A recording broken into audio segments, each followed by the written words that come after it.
Otra fuente de ingresos procede de los huéspedes. Desde la antigüedad, las grandes abadías han contado con una hospedería, donde se acogía a los que iban de paso.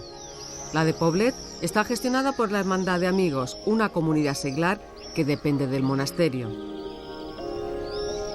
La hospedería es una extensión del monasterio, un espacio para dar servicio al monasterio y a las actividades que se hagan en torno al monasterio.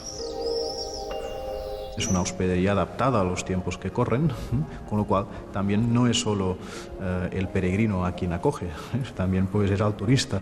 Pero bien, volumétricamente es el edificio que era, han cambiado los materiales, han cambiado los interiores, las distribuciones, pero el edificio es un espacio recuperado de la antigua hospedería que ya se levantaba en el monasterio de Poblet el siglo XII. La hospedería ha sido, digamos, un establecimiento que ya desde inicio ha estado en las iniciativas de todo el cambio, reconversión energética.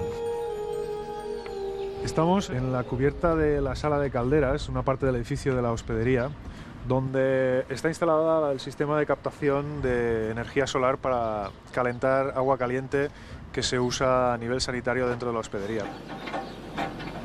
Esta instalación está dimensionada para que prácticamente en los meses centrales del año, desde abril hasta septiembre, pueda dar casi el 100% de las necesidades. El monasterio en sí es muy grande y los consumos de energía son muy grandes. Ahora mismo estamos trabajando en un proyecto para acabar de eliminar las fuentes de energía como el gasoil y sustituirlas por un sistema geotérmico. La geotermia parte del calor que hay acumulado en el subsuelo. Nosotros trabajamos con pozos que pueden llegar a 200 metros de profundidad y ese calor que se mantiene muy constante a lo largo del año porque a esa profundidad hay muy pocas variaciones, es el calor que transportamos a través de conducciones de agua hacia una bomba de calor que básicamente transmite ese calor a un circuito de calefacción.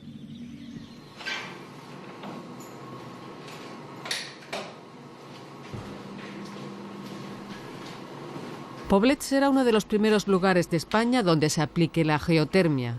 Hasta ahora el consumo de combustible en el monasterio se ha reducido a la mitad. Había 9 calderas para calentar los 12.000 metros cuadrados de la abadía y ya solo quedan 2. Nosotros empezamos los cambios por un tema de ruido en la instalación de calefacción. El prior del monasterio nos dijo que no podían dormir por la noche porque había un ruido en las tuberías. Entonces hicimos una visita técnica y nos dimos cuenta que había un elemento que absorbe los ruidos de las bombas y del fluido que no estaba en la instalación. Entonces a partir de aquí vimos que había un consumo excesivo de gasoil que se podía reducir con pequeñas cosas. Lo que hemos hecho es unir en un solo circuito todas estas salas de calderas para disminuir el número de calderas y así disminuir casi a la mitad el consumo de gasóleo.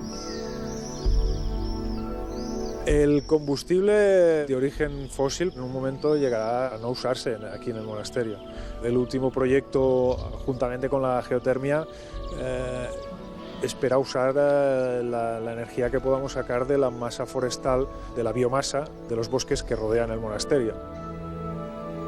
¿La planta de biocarbón en qué parte del monasterio podría ubicarse? Esta planta teníamos pensado pues en esa zona de allí, que hay un edificio grande, una antigua granja del monasterio, y cerca debería estar pues la leña de alguna forma. Y además es un lugar propicio porque se aleja un poco del monasterio, con lo cual vamos a evitar ruidos y todo lo que lleva pues la maquinaria, ¿no?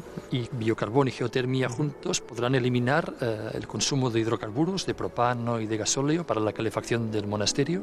Esto es nuestra idea, ¿sí? Intentar que el monasterio no consuma ya más combustibles fósiles, ya sea gasóleo, sea propano, pero que eliminen todos estos combustibles. Ojalá. Esto sería magnífico porque estas plantas de biocarbón, a diferencia de las plantas de biomasa convencionales, absorben anhídrido carbónico de la atmósfera y generan un producto que es útil como abono para los campos de cultivo, por ejemplo, para las viñas. También, sí. Seguramente, se ¿no? está haciendo un estudio para que el aprovechamiento incluso de las que mueren, para que se puedan quemar de esta forma. Sin generar ningún impacto negativo para el medio ambiente global. Esto es lo que estamos trabajando con los ingenieros, sí. Son 12.000 metros cuadrados de superficie para calentar, que es mucho. Veremos si lo conseguimos. Para llevar a cabo la reforma, el prior cuenta con la ayuda de un asesor. Se trata de un especialista de la Comisión Mundial de Áreas Protegidas, que colabora con los monasterios europeos que han emprendido el retorno hacia lo natural. Hay que hacer una gran distinción entre los monasterios ortodoxos, que han sido en general mucho más coherentes desde el punto de vista medioambiental históricamente y lo siguen siendo hoy día, de los monasterios vinculados a la Iglesia latina, que a partir de la Revolución Industrial aceptaron sin demasiada prudencia una serie de innovaciones tecnológicas que ahora mismo pues, se ve que son contradictorias con la coherencia medioambiental y por eso están en este proceso de conversión ecológica. Si uno mira a largo plazo, son siempre inversiones que son rentables a todos los niveles. Quitar una caldera de un sitio a veces es quitar malos olores de gasóleo, por ejemplo. Por lo tanto, estás quitando contaminación, estás ayudando a mejorar la salud de las personas que viven en el entorno.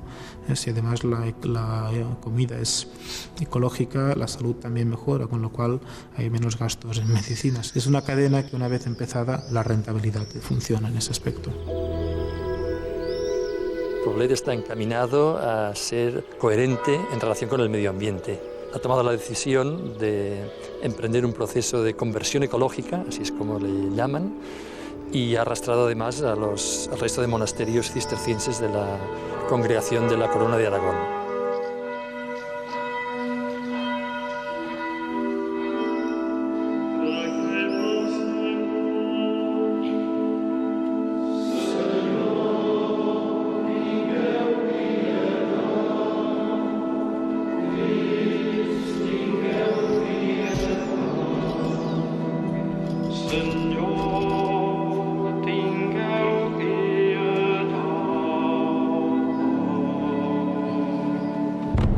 En la dilatada crónica de Poblet hay un paréntesis de más de 100 años.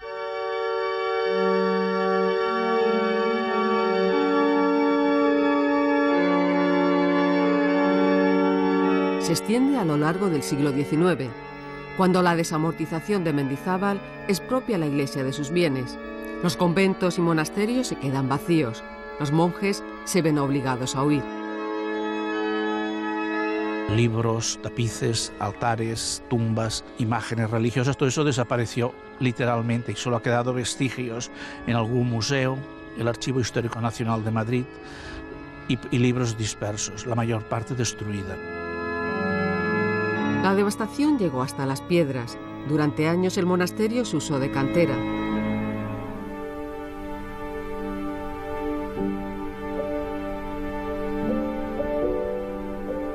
Pero el desastre tuvo su vertiente lírica. Sirvió de inspiración al movimiento romántico. La desolación de las ruinas quedó plasmada en varios cuadros de Ramón Casas y Santiago Rusiñol. Lo más importante son las obras que Rusiñol pinta en el interior de Poblet. El cuadro más emblemático de este periodo de ruinas se titula Tumbas de Poblet. En aquel momento simboliza dos cosas, o varias cosas. Por una parte, el estado de ruina. Por otra parte, este realismo lírico de Rusiñol que nunca le abandonará. Y además, Rusiñol pretende perpetuar el carácter noble de las ruinas y del recinto, en el que siempre predomina una visión armónica, que es lo que el artista busca. Permitía imaginar. Poblet es el referente de la gloria pasada de Cataluña, de la gran época medieval. El rey Jaume I tiene su tumba en Poblet, quiso ser enterrado en Poblet, y todo esto pues configura un determinado imaginario que luego se traslada a la historia, a la literatura y a las artes.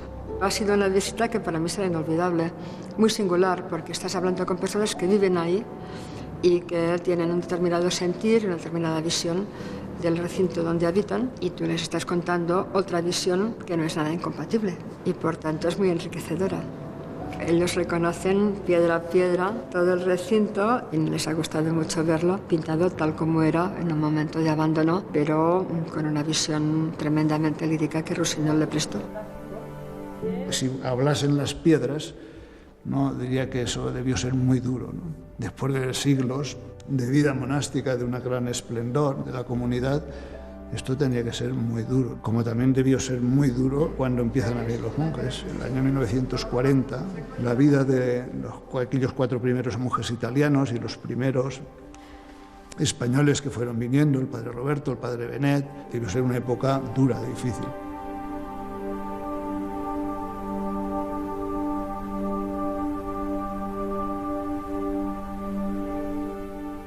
soltaron a los 4 monjes aquí como conejos en un descampado. Y el prior lo primero que tuvo que hacer ir a Barcelona a pedir limosna. Los monjes vinieron en noviembre del 40. Soy el más viejo. El frío. En invierno esto es frío. Y no había ninguna estufa. No había ninguna estufa, era cuestión de aguantar. Sabañones por todos lados, que ahora no hay sabañones ya. La gente dice sabañones, no saben lo que es. Y la falta de comida también, porque había tortillas de flor de saúco y había unos menús a veces un poco pintorescos. Las tortillas se hacían con mucha harina y pocos huevos también. Como éramos jóvenes se aguantaba tranquilamente. Y además todo el monasterio se visitaba, de manera que tenías que cerrar la puerta de la habitación si no querías que se te colara nadie. Y por descontado no teníamos puertas en las habitaciones porque solo había una cortina. Y la iglesia estaba también hecha el retablo, faltaban un montón de estatuas que después fueron al museo donde habían amontonado las cosas y se reconstruyeron algunas.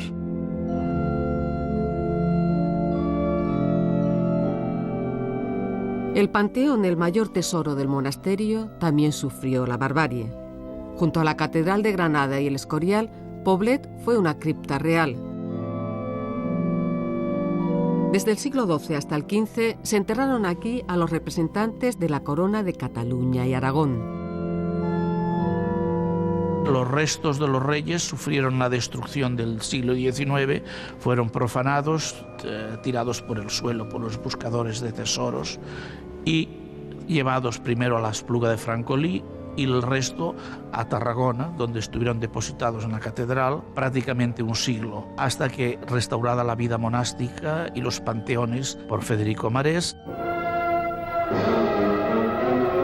Su Excelencia el Jefe del Estado, en unión de su esposa, hace su entrada bajo palio en el monasterio de Poblet por la Puerta de Galilea.